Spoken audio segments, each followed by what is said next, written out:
ladies, congrats on the collection. Thank it is you. so stunning. But Kim, what is it exactly about Winnie's confidence that just inspired this collaboration?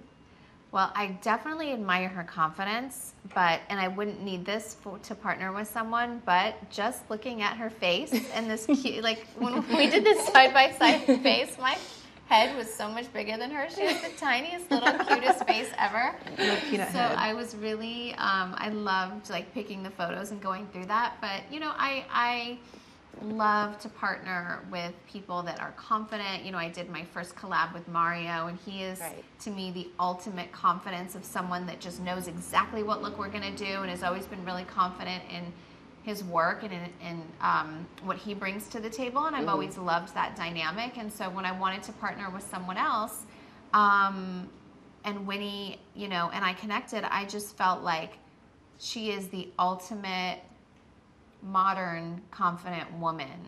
And she knew exactly what she wanted, palette-wise, color-wise. It made my job really easy. Very nice. And so she was on point. But I mean, hearing all of these things from Kim, wow, oh my gosh. Right. So, I mean, what does it mean to be a part of the KKW beauty empire?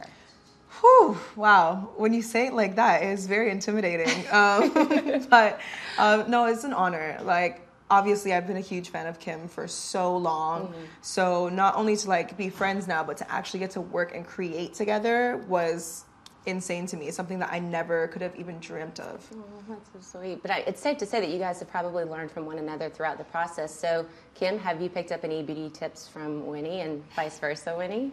Yeah, I think so. I don't know if you have like looked back at my beauty looks, but if you go and look at them, you will notice I wear mainly mattes, a matte lip, a matte eye. And so Winnie, it's been so much fun. My glam teams are dying that they get to put gloss on me. Oh my gosh. She brought out the gloss in me. And what I realized that she does, like her specialty, is she loves to line her lip in whatever shade that she's feeling, and then put a nice sheer, but like glitzy, glowy gloss on top, so your lips just look juicy, but it has a tone of whatever liner you want it to be. Ooh, Exactly. that's what she's picked up from you, Winnie. That Juicy. is what I've learned from you. I was like, matte. And so this week has been so much fun. And so much juicier. And yes, so much juicier since Winnie's entered my life. I love it. You're bringing the juice, Winnie. So what have you learned from Kim? I think everyone learned contouring from Kim. Right? Yes. So Done. Absolutely. the queen of the contour. Queen of the Love contour. that. And she's also queen of Keeping Up with the Kardashians, which is back. And in this season, you've opened up about a big health scare and perhaps depression or anxiety that can come along with it. How do you have those difficult conversations with the kids? And I mean, is North, who's 6, if I'm not mistaken, is she even old enough to kind of comprehend, like, mommy's going through a tough time right now? Yeah, no, I definitely keep that away from the kids. I think they're just too young to really even realize if I'm in pain. It was really hard because I couldn't pick up the kids for a while because I had a lot of pain in my hands. So until I figured it out of what was really going on, I really needed to just like take a break from lifting the baby, and that was really hard for me. My baby Chicago, who's like a big baby, you know, so she's not light, but I was really worried that I had my baby coming, my baby boy, and I just thought it was going to be really hard for me. So luckily I got it all under wraps. But when you do have a diagnosis or you get tested for something and you get a result that you weren't expecting, you definitely get in your head and you start, for a second, you kind of get this little depression of, okay, what are all of the possibilities that can happen? What's my life going to look like? I really want to be active for my kids.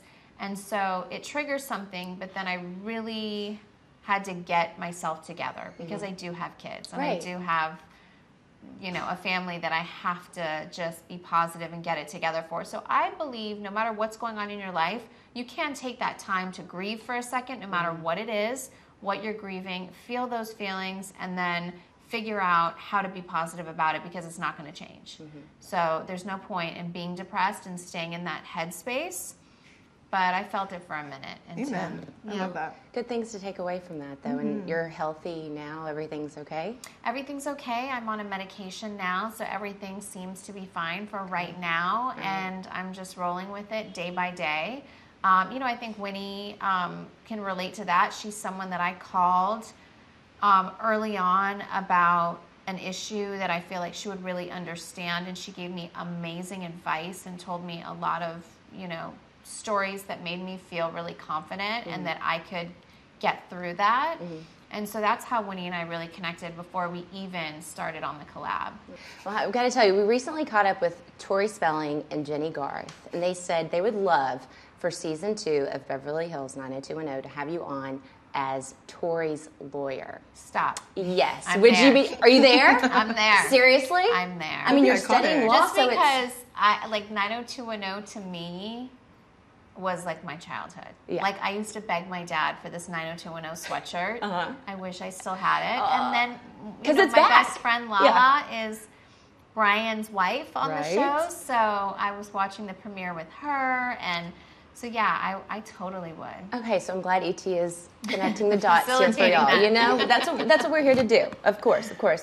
North, full-on fashionista. Japan looks like next level. Any of her fashion rubbing off on you, perhaps, Mom? So North is like my dream of what I wish I could dress like. Really? Yeah, because my body type can't handle some of like the baggier stuff, and she is like what I wish.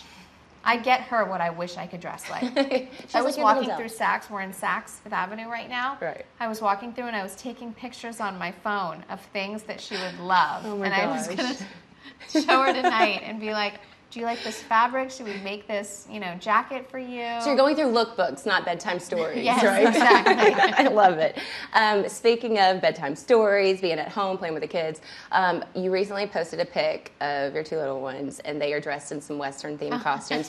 Oh my gosh, have you seen it, Winnie? It's so cute. But basically, I mean, this sounds like Wild Wild West. You guys are heading out west to Wyoming. You just purchased a house. So is that something like you could be packing up and moving out there entirely? Well, I heard the winters are intense, so I am going to have my husband feel that out for me and see if he can survive. The fashion's awesome, though, for wintertime. I go to all these vintage stores. I took my best friend Allison last weekend. We were going to like the Boot Barn. We were going all around all these places. I love it there, but I'm from LA, so I think I'll always be grounded in LA, but I love it there, and I definitely will be spending time there. Yeah, I mean, Sunday service has become this phenomenon.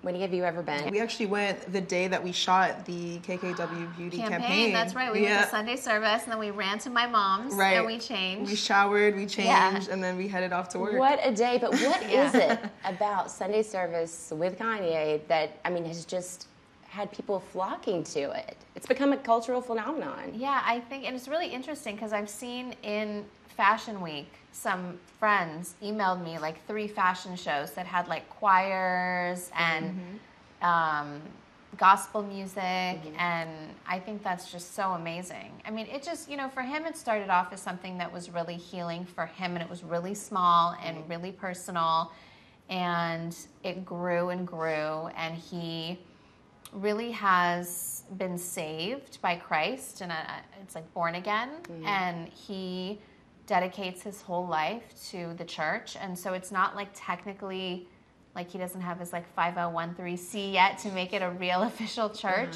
but it's a musical ministry, I'd say. And if pastor friends are in town, they'll come and they'll say a few words.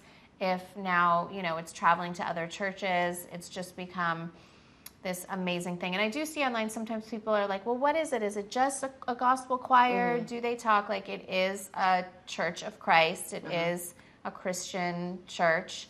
And it's an amazing gospel choir. Yeah, it's really like about positivity and healing, I feel. Yeah.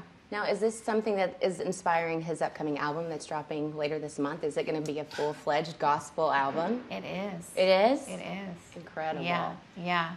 Very cool. Well, look forward to that. It's amazing. It's really, the sound is just so, like... I need to bring my mom. Yeah. I really do. Yeah. You can bring me too, Winnie. Whenever you want. I can't even explain the sound. It's really, like, healing.